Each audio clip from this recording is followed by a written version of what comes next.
என்ன ஆதியா நினைச்சு பேச வேண்டாம், வாசுவா நினைச்சு ஒரே ஒரு தடவை என்கிட்ட பொறுமையா பேசுங்களேன். எடியா கைய கொலகார பாவி. என்ன சொன்ன? உன்ன வாசுவா நினைக்கணுமா? நீ வாசுவா? அவரோட பேரை உச்சரிக்க கூட உனக்கு தகுதி கிடையாது. குங்குமம் வச்சு வேஷ்டி கட்டிட்டு வந்துட்டா நீ வாசுவாயிடுவியா? அவர் என்ன உன்ன மாதிரி கொலைகாரன் நினைச்சியா? எவனாவது பசிட்டு வந்த நின்னா துடிச்சு போய் அவனோட பசிய மாத்தி அனுப்புற கொலசாமி அவரு. அவரும் நீ ஒன்னா?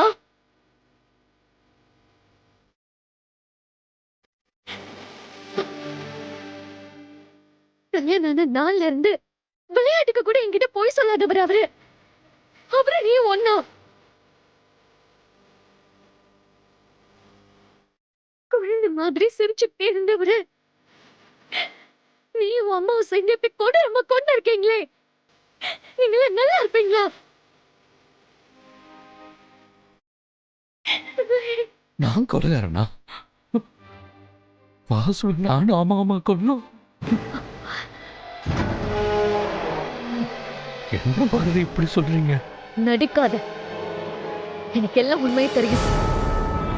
உனக்கும் எல்லா உண்மையும் தெரியும். சத்தியமா நீங்க சொல்றது எதுவுமே எனக்கு புரியல. அன்னைக்கு போலீஸ் ஸ்டேஷன்ல இன்ஸ்பெக்டர் என்ன சொன்னாரு? வாசுவோட மரணம் வெறும் ஆக்சிடென்டா மட்டும் இருக்க சான்ஸ் இல்லைன்னு சொன்னாருல்ல? ஆமா சொன்னாரு.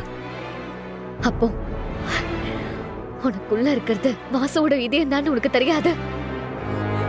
தெரியும் பாரதி, ஆனா அதுக்கு இதுக்கு என்ன சம்பந்தம் இருக்கு? என்ன சம்பந்தம் இருக்கா? நீ உயிரோட இருக்கிறதுக்காக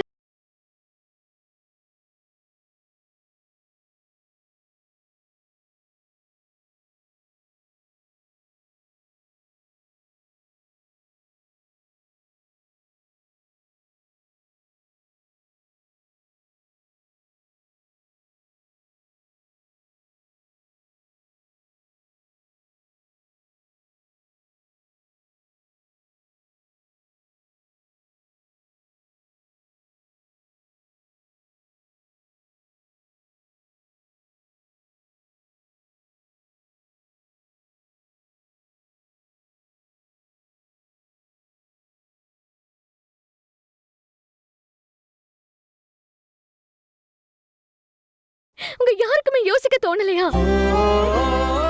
பணம் இருந்தா என்ன வேணாலும் பண்ணிடுவீங்களா? ஒரு உயிர் உங்களுக்கு அவ்வளவு சாதாரணமா தெரியுதுல்ல? ஒரு ஒருத்தல சின்னதா கூட உறுத்தாதா? எப்படி உறுத்தும்? ஈவருக்கும் இல்லாம கொலை பண்ற ஆளுங்க தானே நீங்க. உங்களுக்கு எல்லாம் எப்படி உறுத்தும்? ஏன் பாரதி இப்படி வார்த்தையால என்ன கொல்றீங்க? நான் திட்டுறதே உனக்கு கொல்ற மாதிரி இருக்குல்ல? ஆனா நீங்க வாசுவ ஈஸியா கொன்னுட்டீங்கல்ல?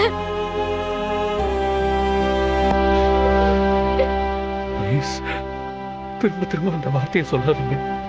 எனக்கு ஹார்ட் ப்ராப்ளம் ஆகி ஹாஸ்பிட்டலில் அட்மிட் ஆனது மட்டும் தானே ஞாபகம் இருக்கு.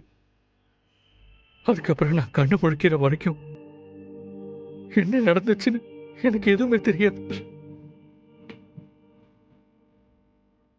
உனக்கு எதுவும் தெரியாம இருக்கலாம், ஆனா உன் அம்மாக்கு தெரியும், உன் மாமாக்கும் தெரியும், அந்த ஸ்வேதாக்கும் தெரியும். எல்லாரும் ஒரே போட்டுனாலே எனக்கு நல்லா தெரியும். இதுக்கு மேல நீங்க நடத்துனதெல்லாம் நாடகம்னு எனக்கு தெரியும்.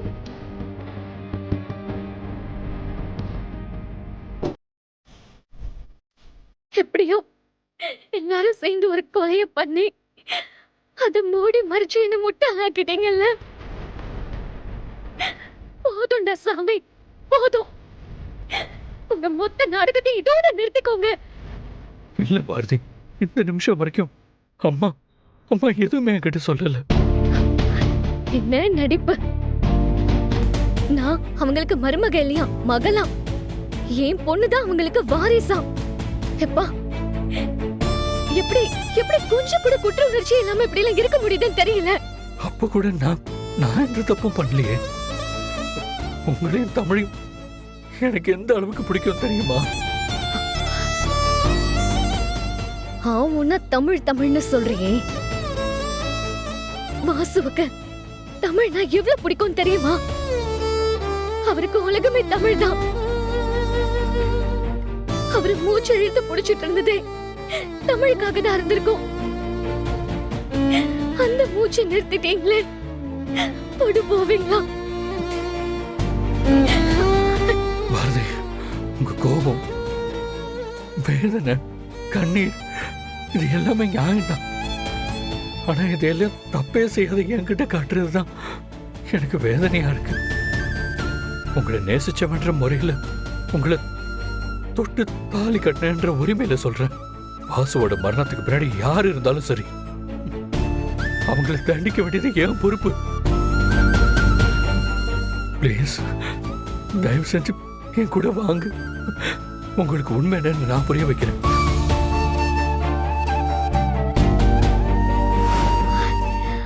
உங்களை கையெடுத்து கும்பிடுறேன். எனக்கு இது வரைக்கும் தெரிஞ்ச உண்மையே போதும். சாகுற வரைக்கும் அதை மட்டும் நினைச்சு நான் தாராளமா வேதனைப்பட்டுக்கலாம். இதுக்கு மேல ஏதாவது தெரிஞ்சு அதுக்கு நான் வேதனைப்படுறதுக்குலாம் என்னால இன்னொரு ஜென்மம் எடுக்க முடியாது. இந்த ஒரு பிறவியே போதும். இதுல நான் பட்டதே போதும். இதுக்கு மேல எனக்கு எதுவும் தெரிய வேண்டாம். என்னையும் என் குழந்தைய நிம்மதியா இருக்க விட்டாலே போதும். இதுக்கு மேல எனக்கு யாரையும் தண்டிக்கவும் வேண்டாம், மன்னிக்கவும் வேண்டாம். இவ்வளவு நாள் முட்டாள் மாதிரி இருந்ததுதான் நான் பண்ண பெரிய தப்பு. எனக்கு நீங்க உண்மையாவே உதவி செய்யணும்னு நினைச்சா நான் எங்க இருக்கேன், என்ன பண்றேன்னு என்னை தேடி மட்டும் வந்துடாதீங்க. உங்க நிழல் பட்டா கூட எனக்கு அருவருப்பா தான் இருக்கும்.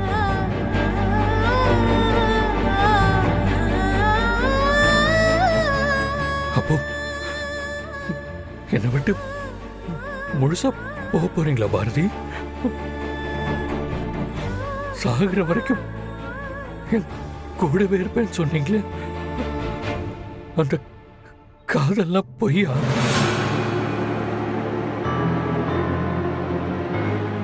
பொய் சொல்றதும் பொய்யா பழகுறதும் உனக்கு உன் குடும்பத்துல இருக்கிறவங்களுக்கு வேணா ஈஸியா இருக்கும். உன்னை எந்த அளவுக்கு காதலிச்சேன்னு எனக்கு தான் தெரியும். இவ்வளவு பெரிய தப்ப நீங்க செஞ்சோம். உங்களை எதுவுமே பண்ணாம போறேன்னா ஏதோ ஒரு ஓரத்துல உங்க மேல எனக்கு இருக்கிற பாசம் தான்.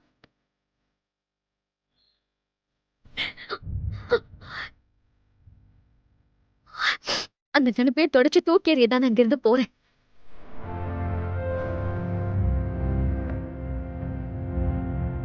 என்னை இங்கேயே இருக்க வச்சு உன்னையும் அம்மாவையும் பழிவாங்க வச்சிடாத. பாரதி, பாரதி, பாரதி, இல்ல பாரதி, நான் உங்களை விட மாட்டேன். என்னால நீங்க 2 பேரும் இல்லாம இருக்க முடியாது பாரதி, நான் விட மாட்டேன். எங்களை இப்படியே போக விட்டீங்கன்னா நானும் தமிழும் ஏதோ ஒரு மூலையில உயிரோட வாது இருப்போம். அதை விட்டுட்டு எங்களை எங்கே இருக்க வைக்கிறதுக்கு ஏதாவது ஒண்ணு பண்ணா வாசு போன இடத்துக்கே நாங்க 2 பேரும் போய் சேர்ந்துருவோம்.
பாரதி பாரதி பாரதி பாரதி பாரதி பாரதி என்னை விட்டு போகாதீங்க பாரதி. ஒரு தடவை சொன்னா புரியாதா? ஏன் இப்படி திரும்ப திரும்ப வந்து டார்ச்சர் பண்ற? பாரதி நான் உங்ககிட்ட பேச வரல, நான் தமிழ்கிட்ட கொஞ்சம் பேசணும். நான் என்ன சொன்னாலும் நீங்கள் என்னை நம்பவும் போகிறதில்ல, திரும்ப என்னை ஏற்றுக்கவும் போகிறதில்ல. பரவாயில்ல, எனக்கு நீங்கள் எல்லாமே வாழ்கிறது கஷ்டமாக இருந்தாலும் அந்த கஷ்டத்தோட அட்லீஸ்ட் என்னால் வாழவாவது முடியும். ஆனால் தமிழ் இல்லாமல் என்னால் கண்டிப்பாக வாழ முடியாது. பாரதி ப்ளீஸ், அவனையும் கிட்ட விட்டுட்டு போயிடுங்களேன். ஓ, உங்க நாடகம் என்கிட்ட பழிக்கலன்னு தெரிஞ்சு குழந்தை மனசை கலைக்கலான்னு பாக்குறீங்களா? ஏன் வாசு என்கிட்ட இருந்து பிரிச்சது பத்தலையா? என் குழந்தையும் என்கிட்ட இருந்து நிரந்தரமா பிரிச்சிடணுமா? என் உயிரே போனாலும் அது நடக்காது. பாரதி, இது எங்களோட நானும் முடிவு பண்ண வேண்டிய விஷயம் இல்லை, தமிழ் தான் முடிவு பண்ணணும். அவையே முடிவு பண்ணணும். அவளுக்கு நான் தான் அம்மா. அவளுக்கு நான் அப்பா. தமிழ் இங்க வாங்கல.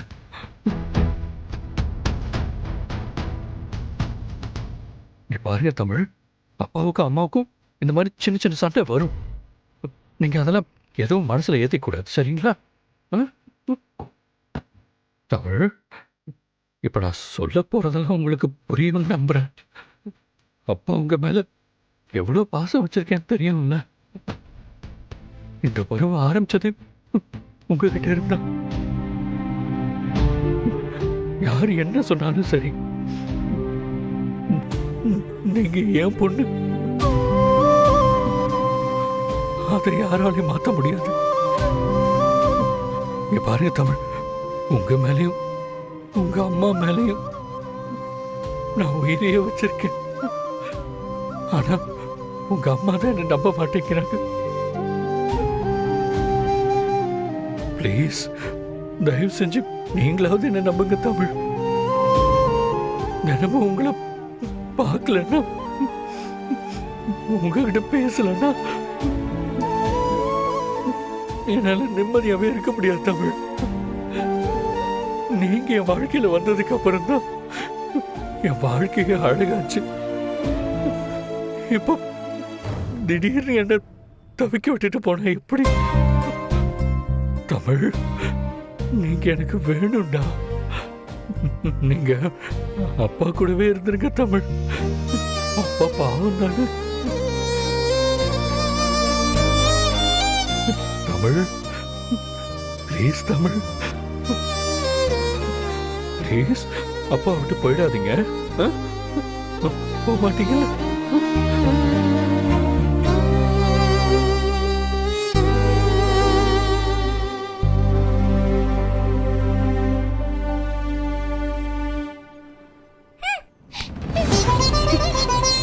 தமிழ்,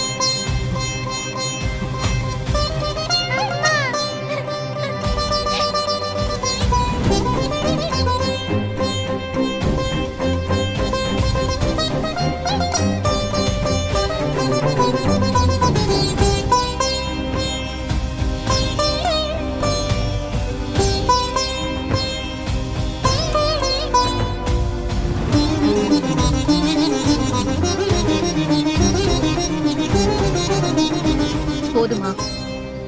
இது நீங்களும் நானும் எடுத்த முடிவில்லை, இவ எடுத்த முடிவு. நான் உங்களை வேண்டான்னு தூக்கி போட்டது எப்படி என் தனிப்பட்ட முடிவு. இப்போ இவளும் உங்களை வேண்டான்னு தூக்கி போட்டது இவளோட தனிப்பட்ட முடிவு. அப்பா அப்பான்னு கூப்பிடுறதால மட்டும் எல்லாரும் அப்பா வாட முடியாது. வாசுதா என்னைக்குமே அவளுக்கு அப்பா.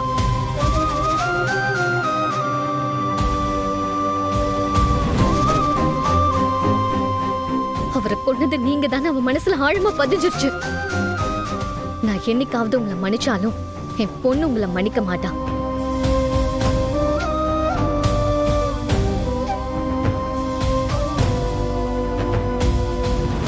இதுக்கு மேல நீங்க எங்களுக்கு என்ன நிரூபிச்சாலும் நானும் என் பொண்ணு உங்களை நம்ப மாட்டோம். இவ ஒண்ணு குழந்தை இல்ல, இவளுக்கும் விவரம் எல்லாம் தெரிய ஆரம்பிச்சிருச்சு. தேவையில்லாம இனிமே எங்களை தொந்தரவு பண்ணாதீங்க. போய் வேற யாரையாவது ஏமாத்த முடிஞ்சா அவங்கள போய் ஏமாத்துங்க. வா தமிழ்.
ஸ்வேதா இங்க வாங்க யாராவது.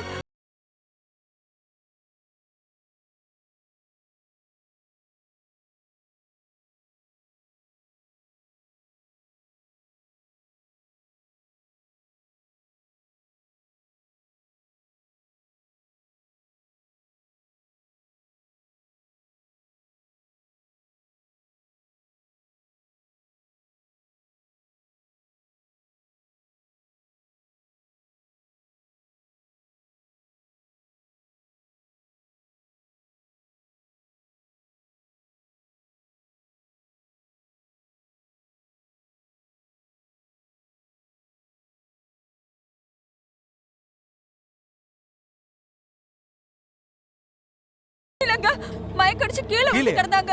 நான் இவங்களை உட்கார வச்சு டேப்லெட் கொடுத்தேன். அக்கா அக்கா என்னக்கா என்னாச்சு? என்னக்கா நீ இப்படி இருக்கும்போது ஒரு வார்த்தை என்ன கூப்பிடலாம்ல? ஏ என்ன கொல்றதுக்கா? அக்கா வாய் இருக்குன்றதுக்காக வார்த்தையை அள்ளி விடாத. என்ன இருந்தாலும் நான் உன் தம்பி, நீ என் அக்கா, அதை மறந்துடாத. அந்த நினைப்பு உனக்கு இருந்திருந்தா இப்படி ஒரு தப்பு பண்ணி இந்த குடும்ப நிம்மதியை கெடுத்திருக்க மாட்டேன். இவ்வளவுதான் நீ என்ன புரிஞ்சுக்கிட்டதா? இந்த உலகத்திலேயே நீ சாவக்கூடாதுன்னு நினைக்கிற ஒரே ஆள் நான் மட்டும்தான். ஏன் தெரியுமா? ஒரு நிமிஷம் இருக்கா, உன் தம்பி யாரு நான் காட்டுறேன். எப்ப பாரு என்ன தப்பாவே புரிஞ்சுக்கிற நீ. தள்ளுமா.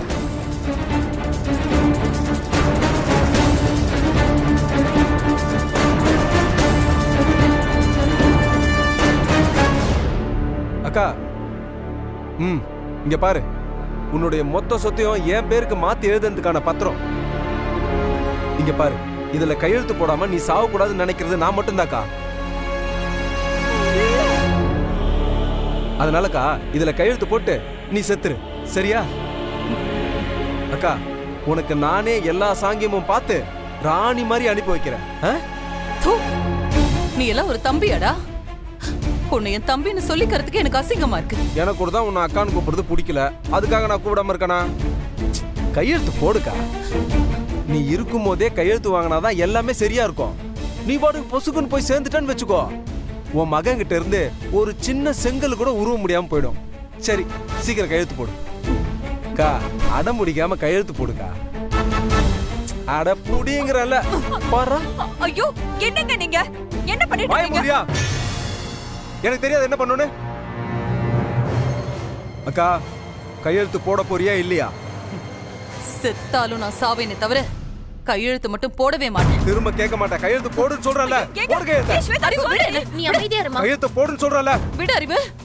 வேணாம். என்ன தேவையில்லாம கொலகாரன் ஆக்க பார்க்காத. மரியாதையா கையெழுத்து போடு. அறிவு விடு என்ன. போடு கையெழுத்து. முடியாது. போடுன்னு சொல்றல. ஏய் கையை எடுடா.